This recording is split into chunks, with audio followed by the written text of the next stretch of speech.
नमस्कार सभी को। मेरे कथा सागर चैनल में आप सभी का हार्दिक स्वागत है। आज मैं पुनः उपस्थित हूँ रविन्द्रनाथ टैगोर की आत्मकथा का अगला अंश लेकर, जो काव्य रचना शीर्षक के अंतर्गत है। सुनिएगा। उस समय मेरी उम्र 8 साल से ज़्यादा नहीं थी। मेरे पिता की बुआ का एक ज्योति नामक लड़का था। वह मुझसे उम्र में बहुत बड़ा था। अंग्रेजी साहित्य में उसका अभी प्रवेश ही हुआ था, इसीलिए वह हैमलेट का स्वगत कथन बड़े जोश से बोला करता था। यद्यपि मेरी उम्र छोटी थी तो भी ज्योति को ये भरोसा हो गया था कि मैं अच्छी कविता कर सकूंगा। वास्तव में देखा जाए तो इस तरह के भरोसे का कोई भी कारण नहीं था। एक दिन दोपहर के वक्त ज्योति ने मुझे अपनी कोठरी में बुलाया और कविता लिखने के लिए कहा। साथ में 14 अक्षरों के छंद की रचना करना भी उसने मुझे बता दिया। उस दिन तक छपी हुई किताबों के सिवाय दूसरी जगह मैंने लिखी हुई कविता नहीं देखी थी। छपी हुई किताबों की कविता में लिखने की भूल, काटा पीटी कुछ नहीं होती। कितना ही यत्न करने पर भी इस तरह की कविता मैं कर सकूंगा, इस बात को सोचने की दृढ़ता भी मुझ में नहीं हो सकती थी। एक दिन हमारे घर में एक चोर पकड़ा गया। उस समय चोर कैसा होता है ये देखने की मुझे बड़ी भारी इच्छा थी। इसीलिए जहाँ पर चोर रखा गया था मैं डरते डरते वहाँ गया। मुझे ये देखकर बड़ा अचरज हुआ कि वह भी एक आम आदमी जैसा आदमी है। उसमें और दूसरे इंसानों में कुछ भी फर्क नहीं मुझे दिखलाई पड़ा। इसलिए दरवाजे पर पहरे वालों को उसके साथ बुरा बर्ताव करते देखकर मुझे बड़ी रहम आई।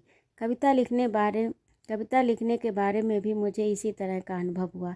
पहले तो इस बारे में मुझे बड़ा डर मालूम होता था, लेकिन ज्योति के कहने पर मैंने अपनी इच्छा के अनुसार कुछ शब्द एक जगह पर इकट्ठे किए। देखता हूँ तो बाहरी पामर छंद जिसकी रचना के नियम ज्योति ने मुझे समझा दिए थे, तैयार हो गया।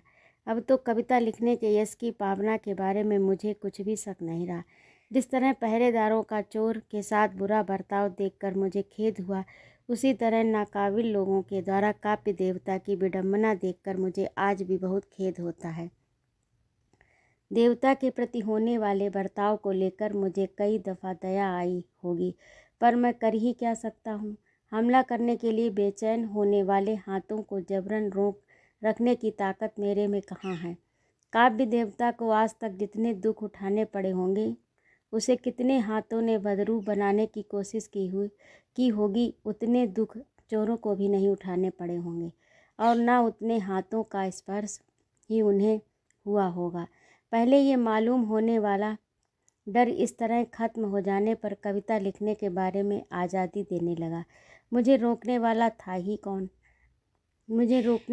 भी कौन था। हमारी जमींदारी की देख रेख करने वाले एक ओहदेदार की मेहरबानी से मैं एक नीले कागज़ की कोरी किताब लाया। उस पर पेंसिल से लकीरें खींचकर बच्चों के समान मैं कविता लिखने लगा। तुरंत निकले हुए छोटे छोटे सींगों के सहारे इधर उधर छलांगे मारने वाले हिरण के बच्चे के समान मेरी नई सामने आने वाली कविता लिखने का मेरे बड़े भाई को इतना गर्व हुआ कि उसने उस रचना को एक जगह पड़े रहने नहीं दिया। सारे घर में उसको सुनने वाले ढूंढने पड़े। मुझे ऐसा याद है कि जमींदार के ओहदेदार पर हम दोनों के विजय पा लेने पर जब हम जमींदारी के ऑफिस के बाहर निकले तो हमें रास्ते में नेशनल पेपर के संपादक नव गोपाल मित्र आते हुए मिले। कुछ भूमिका न करते हुए मेरे भाई ने उनसे कहा, देखो नव गोपाल बाबू, हमारे रवि ने एक कविता की है, वह तुम्हें ज़रूर सुननी चाहिए। पर जवाब की राह कौन देखता है। तुरंत ही मैं कविता पढ़ने लगा। मेरी कविता लिखने की रुचि इस समय तीव्र नहीं हुई थी, वह बहुत ही सीमा में थी। कभी अपनी सब कविता अपने खीसे में रख सकता था। कविता को रचने वाला, छापने वाला और उसे मशहूर करने वाला अकेला मैं ही था। मेरा भाई इस काम में साझेदार था। वह मेरी कविता के प्रचार के लिए विज्ञापन का काम करता था। वह कविता कमल के फूल पर बनाई गई थी।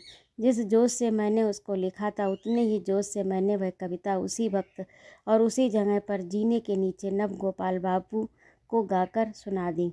नव गोपाल बाबू ने हंसते हंसते कहा, बहुत अच्छी है, ये दुई रेफ क्या चीज़ है। द्विरेफ शब्द की उत्पत्ति मैंने कहाँ से की, ये मुझे आज भी याद नहीं है। यद्यपि एकाध दूसरे सादे शब्दों से भी वह छंद जम सकता था, लेकिन उस कविता में द्विरेफ शब्द का पर हमारी आशा का डोरा झूल रहा था।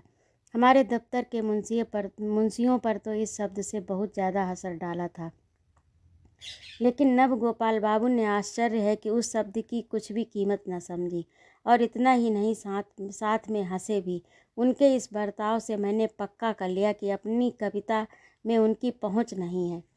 इसके बाद कभी अपनी कविता उन्हें नहीं सुनाई। इस बात को आज बहुत साल बीत चुके हैं और मेरी उम्र भी बहुत ज़्यादा हो गई है, तो भी मुझे इस बात की जानकारी अभी तक नहीं हुई कि मेरी कविता पढ़ने वालों की सरसता जिस तरह आजमाई जाए, उन्हें काव्य का सुख मिला है या नहीं, किस तरह जाना जाए। नव गोपाल बाबू भले ही कविता ही कितना ही हंसे कविता पर फूलों के रस में डूबे भंवरे की तरह द्विरेफ शब्द अपनी ही जगह पर चिपटा रहा। तो ये था रविन्द्रनाथ टैगोर की लिखी आत्मकथा का अंश, काव्य रचना। आप लोगों को कैसा लगा कमेंट करके ज़रूर बताइएगा, और कृपया मेरे चैनल को भी सब्सक्राइब कर दीजिएगा। सुनने के लिए अनंत आभार आप सभी का।